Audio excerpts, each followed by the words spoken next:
Welcome to Daily Scripture Reading. I do not own the rights to this music. Deuteronomy chapter 32, verses 1 through 47. This is the New King James Version.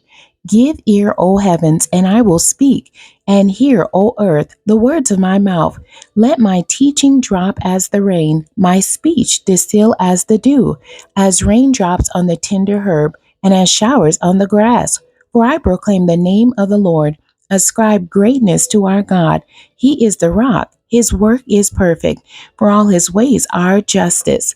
A God of truth and without injustice.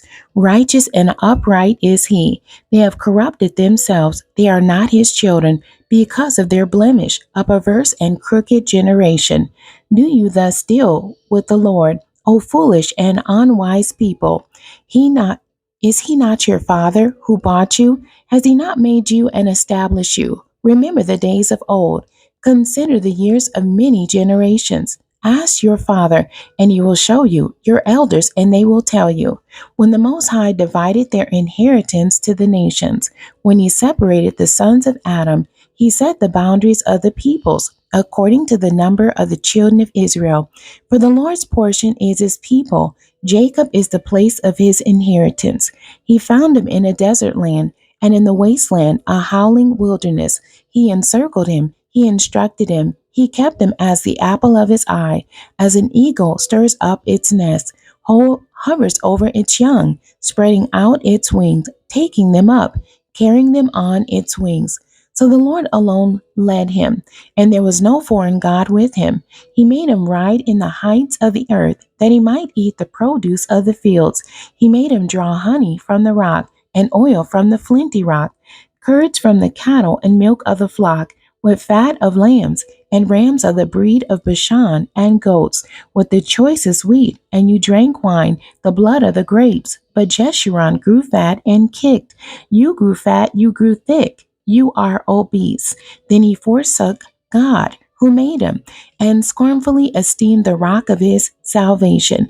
They provoked him to jealousy with foreign gods. With abominations they provoked him to anger. They sacrificed to demons, not to God. To gods they did not know, to new gods, new arrivals, that your fathers did not fear. Of the rock who begot you, you are mindful. You are unmindful, and have forgotten the God who fathered you. And when the Lord saw it, he spurned them because of the provocation of his sons and daughters. And he said, I will hide my face from them. I will see what their end will be, for they are a perverse generation, children in whom is no faith. They have provoked me to jealousy by what is not God. They have moved me to anger by their foolish idols. But I will provoke them to jealousy by those who are not a nation. I will move them to anger by a foolish nation. For a fire is kindled in my anger, and shall burn to the lowest hell. It shall consume the earth with her increase, and set on fire the foundations of the mountains. I will heap disasters on them. I will spin my arrows on them. They shall be wasted with hunger, devoured by pestilence and bitter destruction. I will also send against them the teeth of beasts, with the poison of serpents of the dust. The sword shall destroy outside. There shall be terror within, for the young man and virgin, the nursing child with the man of gray hairs. I would have said, I will dash them in pieces. I will make the memory of them to cease from among men, had I not feared the wrath of the enemy, lest their adversary should misunderstand, lest they should say, our hand is high, and it is not the Lord who has done all this. For they are a nation void of counsel, nor is there any understanding in them. Oh, that they were wise, that they understood this, that they would consider their latter end. How could one chase 1,000 and two put 10,000 to flight, unless their rock had sold them and the Lord had surrendered them? For their rock is not like our rock, even our enemies themselves being judges. For their vine is of the vine of Sodom and of the fields of Gomorrah. Their grapes are grapes of gall, their clusters are bitter, their wine is the poison of serpents, and the cruel venom of cobras. Is this not laid up in store with me, sealed up among my treasures? Vengeance is mine, and recompense.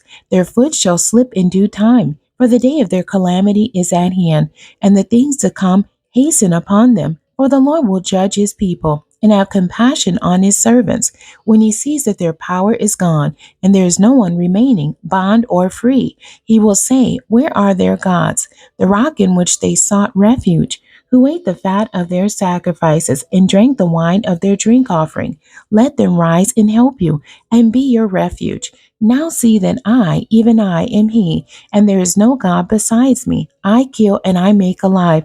I wound and I heal. Nor is there any who can deliver from my hand. For I raise my hand to heaven and say, as I live forever, if I whet my glittering sword and my hand takes hold on judgment, I will render vengeance to my enemies and repay those who hate me. I will make my arrows drunk with blood, and my sword shall devour flesh, with the blood of the slain and the captives, from the heads of the leaders of the enemy.